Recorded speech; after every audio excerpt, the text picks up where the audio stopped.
शुभ प्रभात। मैं दीक्षा बिष्ट, कक्षा 12वीं यौ की छात्र आज आप सभी के समक्ष हमारी पाठ्य पुस्तक आरोह भाग 2 में संकलित गजानन माधव मुक्ति बोध जी की कविता सहज स्वीकारा है का सारांश लेकर प्रस्तुत हूँ। तो कविता शुरू करने से पहले हम कवि गजानन माधव मुक्ति बोध जी और उन्हीं यह कविता लिखने की प्रेरणा कहाँ से मिली यह जान लेते हैं। तो कवि गजानन माधव मुक्ति बोध जी का जन्म 13 नवंबर सन 1917 श्योपुर ग्वालियर मध्य प्रदेश में हुआ था। 1938 में बीए पास करने के बाद वे मॉडर्न स्कूल में अध्यापक रहे। उन्होंने 1953 में साहित्य रचना का कार्य प्रारंभ किया। सन 1954 में वे राजनाथ गांव के दिग्विजय कॉलेज में प्राध्यापक भी रहे। सन 11 सितंबर सन 1964 नई दिल्ली में उनका निधन हो गया। चांद का मुंह टेढ़ा है, सतह से उठता आदमी, विपात्र, भूरी भूरी खाक धूल जैसी कई रचनाएं इन्होंने की हैं, जिसमें से हमारी कविता सहज स्वीकारा है। इनकी कविता संग्रह भूरी भूरी खाक धूल में से लिया गया है। समानता इनकी कविताएं बहुत लंबी होती है। अपेक्षाकृत जो भी इन्होंने छोटे व कम आकार की कविता लिखी उनमें से एक सहज स्वीकारा है, और यह कविता कवि के निजी अनुभवों के ऊपर आधारित है। तो कवि को यह प्रेरणा कहाँ से मिली? तो कवि को जो यह प्रेरणा मिली वह इस पाठ में स्पष्ट नहीं है, पर जो अनुमान लगाया जाता है वो इनकी माँ, बहन या कोई सहचरी भी हो सकती है। सहचरी अर्थात पत्नी या प्रेमिका। तो अब कविता शुरू करते हैं। सहज स्वीकारा है। जिंदगी में जो कुछ भी है, जो भी है, सहज स्वीकारा है, इसीलिए कि जो कुछ भी मेरा है वह तुम्हें प्यारा है। गर्बीली गरीबी यह गंभीर अनुभव सब, यह विचार वैभव सब, दृढ़ता यह भीतर की सरिता यह अभिनव सब मौलिक है मौलिक। इसीलिए कि पल पल में जो कुछ भी जागृत है, अपलक है, संवेदन तुम्हारा है। अर्थात कवि कहते हैं मेरी जिंदगी में जो कुछ भी है, जो भी है, जो कुछ भी अर्थात सुख दुख, तो वो मैंने बड़े आनंद के साथ स्वीकार किया है। क्यों? क्योंकि जो कुछ भी मेरा है वह तुम्हें प्यारा है, और मुझे पता है कि तुम मुझसे और बहुत प्यार करती हो और तुम मुझसे जुड़ी हुई हो। कवि आगे कहते हैं जो ये मेरी गरीबी है या जो ये मेरा अभाव है, इसमें भी मेरा स्वाभिमान भरा हुआ है। ये मेरी स्वाभिमानी गरीबी, यह मेरे गंभीर अनुभव, जो मेरे खट्टे मीठे ऊंचे नीची जो यादें हैं, अनुभव हैं, और जो मेरे अंदर ये मजबूती आई है सब कुछ सहन करने के बाद, या जो मेरे अंदर विचारों का वैभव है, विचारों की संपत्ति है, विचारों का ऐश्वर्य है, और जो मेरे अंदर मीठे भावों का झरना है, और ये सब जो मेरे लिए ये सब नया है, ये सब बिल्कुल वास्तविक है। इसमें कोई मिलावट नहीं है, कोई झूठ नहीं है, ये सब बिल्कुल ओरिजिनल है। और कवि आगे कहते हैं कि ये सब कुछ जो भी मेरे सामने आज जागृत है, स्थिर है, यह सब तुम्हारे ही कारण है, तुम्हारे ही प्रेरणाओं के कारण है।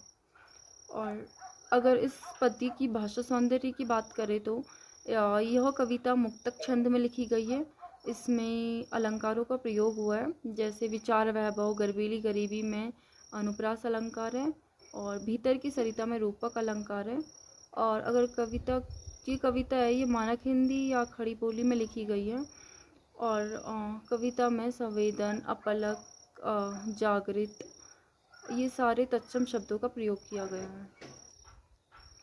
तो कविता का दूसरा पद है जाने क्या रिश्ता है, जाने क्या नाता है, जितना भी उड़ेलता हूँ भर भर फिर वह आता है। दिल में क्या कोई झरना है, मीठे पानी का सोता है, भीतर वह ऊपर तुम, मुस्कुराता चांद जो धरती पर रात भर, त्यों मुझ पर खिलता तुम्हारा ही वह चेहरा है। अर्थात कवि कहते हैं कि हम दोनों में क्या नाता है, मेरा तुमसे क्या नाता है, और हम दोनों का क्या जुड़ाव है। मैं जितना भी तुम्हें भूलने की कोशिश करता हूँ, तुम मुझे उतनी याद क्यों आती हो, मैं तुम्हें भूल नहीं पाता हूँ। और कवि कहते हैं मेरे भीतर भी तुम हो, ऊपर भी तुम हो, अर्थात मैं तुमसे और तुम मुझसे बहुत प्यार करती हो।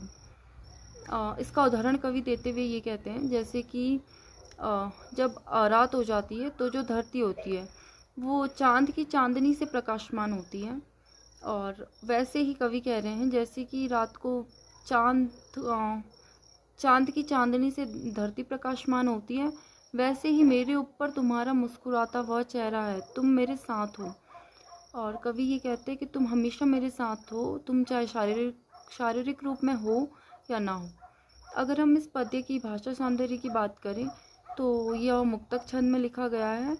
इसमें खड़ी बोली या मानक हिंदी का प्रयोग हुआ है, अलंकारों का प्रयोग हुआ है, जैसे कि जाने क्या रिश्ता है, जाने क्या नाता है में संधि अलंकार है। जितना भी उड़ेलता हूँ भर भर फिर वो आता में विरोधाभास अलंकार है। दिल में क्या कोई झरना है में प्रश्न अलंकार है। और ज्यों त्यों में उत्प्रेक्षा अलंकार है। कविता का तीसरा पद है, सचमुच मुझे डांट दो कि भूलूं मैं तुम ही भूल जाने की। दक्षिणी ध्रुवीय अंधकार अमावस्या, शरीर में चेहरे में अंतर में पालू मैं, और झेलूं मैं उसी में नहालूं मैं। इसीलिए कि तुमसे ही परिवेशित आच्छादित रहने का रमणीय यह उजेला अब सहा नहीं जाता। ममता के मंडराती कोमलता भीतर पिराती है, कमजोर और असक्षम अब हो गई है आत्मा यह। छटपटाती छाती को भवतव्यता डराती है, बहलाती सहलाती आत्मीयता बर्दाश्त नहीं होती है। अर्थात कवि कहते हैं कि तुम मुझे दंड दो, और तुम मुझे क्या दंड दो कि मैं तुम्हें भूल जाऊं। और कवि उन्हें क्यों भूलना चाहते हैं? क्योंकि कवि उनके कारण कोई कार्य नहीं कर पाते हैं, और कवि अपना व्यक्तित्व उनके कारण भूलते जा रहे हैं, अपना अस्तित्व खोते जा रहे हैं, इसीलिए वे उन्हें भूलना चाहते हैं।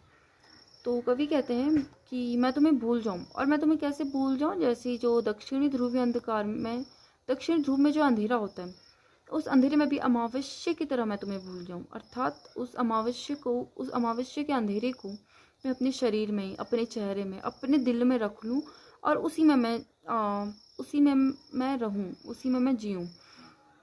और कवि आगे कहते हैं कि जो तुम्हारी तरफ, जो ये तुम्हारे चारों ओर जो प्रकाश है वो बहुत ज़्यादा है, और उस प्रकाश की रोशनी इतनी ज़्यादा है कि उस प्रकाश की वजह से मैं खुद को भूलते जा रहा हूँ। और कवि कहते हैं जो तुम ये मेरे ऊपर ममता रूपी बादलों को जो तुम मेरे ऊपर मंडराती हो, इसकी जो कोमलता है, इससे मुझे कष्ट होता है, इससे ये मुझे कमज़ोर बना देते हैं, इससे मुझे तकलीफ़ होती है। और जो भविष्य की चिंता है वो भी मुझे, मेरी दुख भरी छाती को बहुत डराती है। और जो तुम मुझे ये प्यार करती हो, अपनापन दिखाती हो, मुझे बहलाती हो, सहलाती हो, ये सब मुझसे अब बर्दाश्त नहीं होता है। और अगर हम इस पद की भाषा सौंदर्य की बात करें तो यह कविता मुक्तक छंद में लिखी गई है, मानक हिंदी या खड़ी बोली का प्रयोग किया गया है, और ममता रूपी बादल में रूपक अलंकार है, परिवेशित आच्छादित में अंत्य अनुप्रास अलंकार है, छटपटाती छाती में अनुप्रास अलंकार है, भवतव्यता आत्मीयता में तत्सम शब्द का प्रयोग किया गया है। इस कविता का चौथा व आखिरी पद है, सचमुच मुझे डांट दो कि हो जाऊं मैं अंधेरी पाताली गुहाओं में, विवरों में, धुएं के बादलों में, बिल्कुल मैं लापता कि वहाँ भी तो तुम्हारा ही सहारा है। इसीलिए जो कुछ भी मेरा है, या जो मेरा होता सा लगता है, होता सा संभव है, यह सभी तुम्हारे ही कारण के कार्यों का घेरा है, कार्यों का वैभव है। इसीलिए अब तक तो जो कुछ था, जो कुछ है, सहज स्वीकारा है, इसीलिए कि जो कुछ भी मेरा है वह तुम्हें प्यारा है। अर्थात कवि कहते हैं कि तुम मुझे दंड दो, और तुम मुझे क्या दंड दो कि मैं तुम्हें भूल जाऊं। और मैं तुम्हें कैसे भूल जाऊं? जैसे पाताली जो अंधेरी होती है, उनकी गुफाओं, उनकी उस गुफा के बिल्लों में से जो उठता धुआं होता है, उस धुएं में मैं गायब हो जाऊं। और कवि कहते हैं अगर मैं उस धुएं में गायब हो भी गया तो वहाँ भी तो तुम्हारा ही सहारा है, वहाँ भी तो मैं तुम्हारे ही सहारे से जिंदा हूँ। तुम मुझसे और मैं तुमसे बहुत प्रेम करते हैं, और हम एक दूसरे से जुड़े हुए हैं। कवि कहते हैं मैं जो कुछ भी हूँ, या जो कुछ भी बनूंगा, या जो कुछ मेरे पास आएगा, वो सब तुम्हारे ही कारण के कार्यों का घेरा है, वो सब तुम्हारे ही प्रेरणा के कारण है। और मैं जो कुछ भी हूँ, था, रहूँगा, वो सब तुम्हारे ही प्रेरणा के कारण है। इसीलिए कवि कहते हैं मैंने अब तक मेरी ज़िंदगी में जो कुछ था, मान अपमान, सुख दुख, जीत हार, वो सब मैंने बड़े ही प्यार से स्वीकार किया है, और वो मैंने बड़े प्रेम से इसीलिए अपनाया है क्योंकि मेरी ज़िंदगी में जो कुछ था वह तुम्हें बड़ा प्यारा था, इसीलिए मैंने उसे बड़े प्रेम से अपनाया है, स्वीकार किया है।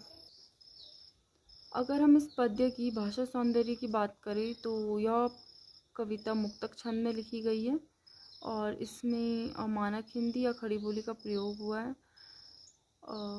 जो कुछ था, जो कुछ है, कारण के कार्यों के घेरे में अनुप्रास अलंकार है, और होता सा मैं उपमा अलंकार, और लापता कि वहाँ भी तो तुम्हारा ही सहारा है मैं विरोधाभास अलंकार।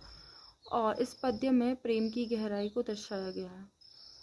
और इस कविता से हमें क्या सीख मिलती है? तो ये कविता हमें जीवन के सुख दुख, संघर्ष, अवसाद, उठापटक को सम्यक भाव से स्वीकार करने की प्रेरणा देती है। धन्यवाद।